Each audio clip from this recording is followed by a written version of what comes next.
Hello दोस्तों, smart sense channel में आप सभी का बहुत बहुत स्वागत है। स्मार्ट सेंस कंपनी 2019 से इलेक्ट्रॉनिक क्षेत्र में स्मार्ट स्विच द्वारा टच टेक्नोलॉजी और होम एंड इंडस्ट्रियल ऑटोमेशन में शानदार तरीके से अपना योगदान दे रही है। स्मार्ट सेंस की डेडिकेटेड टीम द्वारा बनाया हुआ इथॉन डिजिटल कंट्रोल पैनल जो आज हर मोटर पंप के लिए वरदान बन गया है। ये digital panel intelligent micro controller based technology द्वारा निर्मित एडवांस डिजिटल पैनल की श्रृंखला है। दोस्तों, आज हम इथॉन के single phase digital control panel में पैरामीटर सेटिंग में मैन्युअली चेंज कैसे करते हैं उसके बारे में जानेंगे, जो बहुत सरल है और आप भी आसानी से चेंज कर सकते हैं। सबसे पहले पैनल के कनेक्शन के बारे में जानते हैं। पैनल के कनेक्शन के लिए सबसे पहले पैनल के इनपुट में दिए गए फेज इन न्यूटन के साथ पावर सप्लाई के वायर को जोड़ना है और आउटपुट में दिए गए RYB वायर के साथ मोटर पंप के केबल के RYB को सीक्वेंस के साथ जोड़ना है।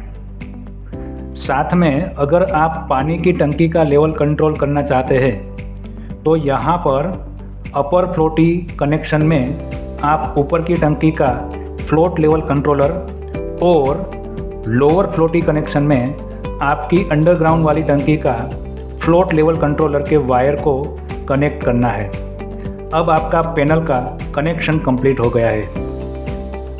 अब हम पैनल के सेटिंग में चेंज कैसे करें उसके बारे में जानते हैं।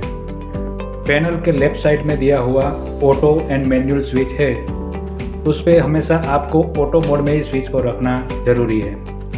ऑटो मोड में पैनल के सारे प्रोटेक्शन सही तरीके से काम करते हैं और अगर आप मैनुअल मोड में स्विच को रखते हैं तो पैनल के सारे प्रोटेक्शन बाईपास हो जाएंगे, जिससे आपकी मोटर को नुकसान हो सकता है। तो याद रखें, हमेशा पैनल को ऑटो मोड स्विच में ही रखें। ऑटो मोड स्विच रखने के बाद पैनल के राइट साइड में दिए हुए ऑन ऑफ स्विच से मोटर को आप चालू और बंद कर सकते हैं। अगर आप मैनुअल मोड में स्विच को रखते हैं तो मोटर को चालू बंद करने के लिए बीच में दिए गए ग्रीन बटन और रेड बटन से आप मोटर को चालू और बंद कर सकते हैं। ऑटो मोड में स्विच रखने के बाद यहाँ से स्विच ऑन करते ही अगले 10 से 12 सेकंड में मोटर पंप ऑटोमेटिकली स्टार्ट हो जाता है। इथॉन डिजिटल कंट्रोल पैनल में प्रोटेक्शन के सारे पैरामीटर्स बाय डिफ़ॉल्ट सेट किए हुए हैं। आपको इसमें मैन्युअली चेंज करना है तो मैं आपको बताता हूँ कि कैसे आसानी से पैनल में सेटिंग चेंज कर सकते हैं। पैनल को ऑटो मोड में मोटर पंप चालू हो जाने के बाद डिस्प्ले के नीचे दिया हुआ सेट की बटन, जिसको 3 से 4 सेकंड लॉन्ग प्रेस करने से हाई वोल्टेज ओवर लिमिट लिखा हुआ आएगा। यहाँ पर सेट की बटन दूसरी बार दबाने से बाय डिफ़ॉल्ट सेट किया हुआ हाई वोल्टेज लिमिट आपको दिखेगा। अब उसमें आपको अगर चेंज करना है तो सेट की बटन के पास वाली शिफ्ट की बटन और अप की बटन की मदद से आप उसमें चेंज कर सकते हैं और बदलाव कर सकते हैं।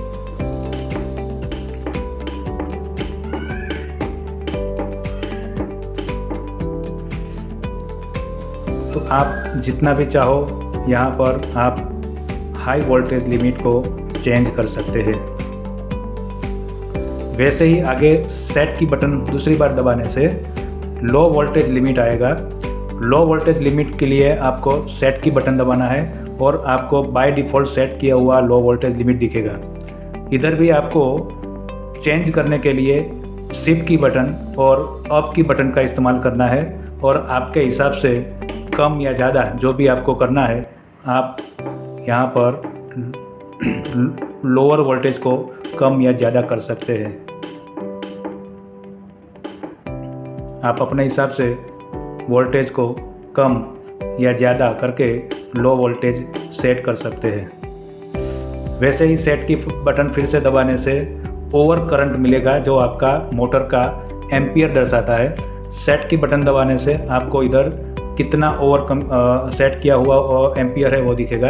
अगर आप उसमें बदलाव करना चाहते हैं तो शिफ्ट की बटन दबा के आप उसमें चेंज कर सकते हैं और अपने हिसाब से एम्पियर को सेट करके पैनल में सेट कर सकते हैं।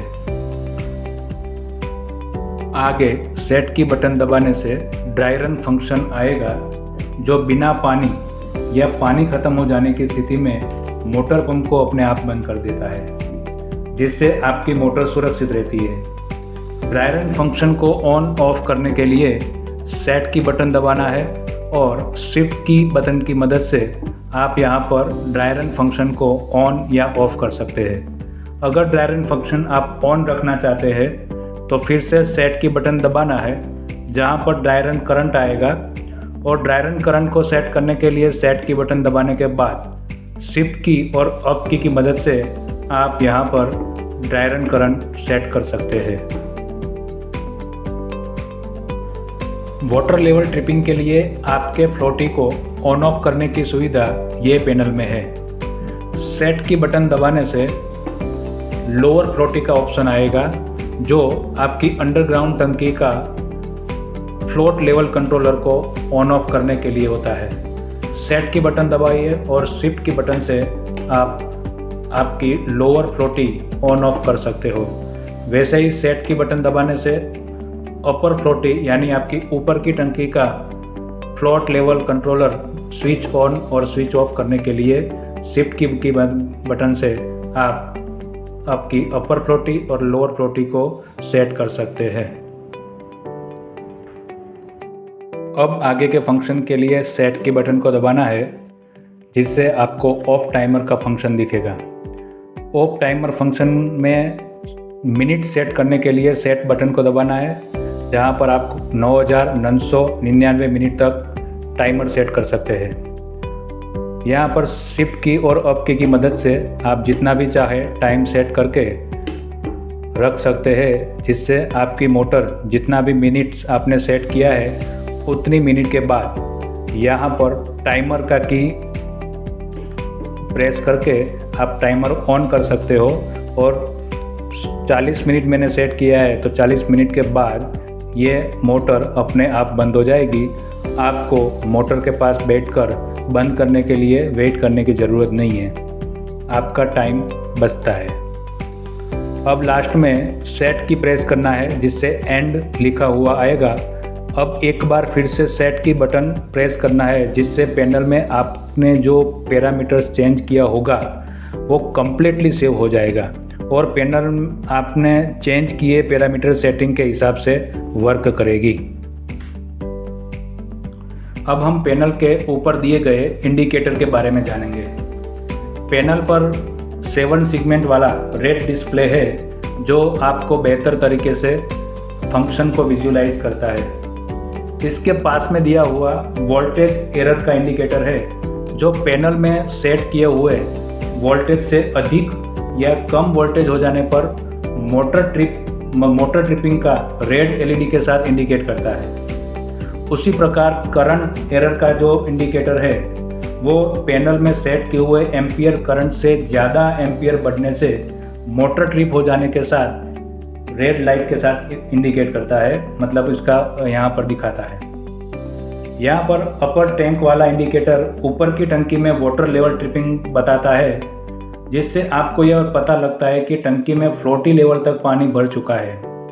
और लोअर टंक वाला जो इंडिकेटर है वहाँ पर रेड लाइट होने से यह मालूम पड़ता है कि अंडरग्राउंड टंकी में पानी का लेवल फ्लोटी के लेवल से नीचे जाने से मोटर बंद हो गया है।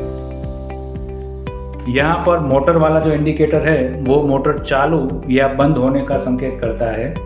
और सेट की के बाजू में दिया हुआ 2 लाइट्स ये दर्शाता है कि पैनल ऑटो मोड में है या मैनुअल मोड में है। ऑटो मोड में होने से ऑटो मोड वाला रेड लाइट स्टार्ट होता है और मैनुअल मोड में होने से मैनुअल वाली लाइट स्टार्ट हो जाती है।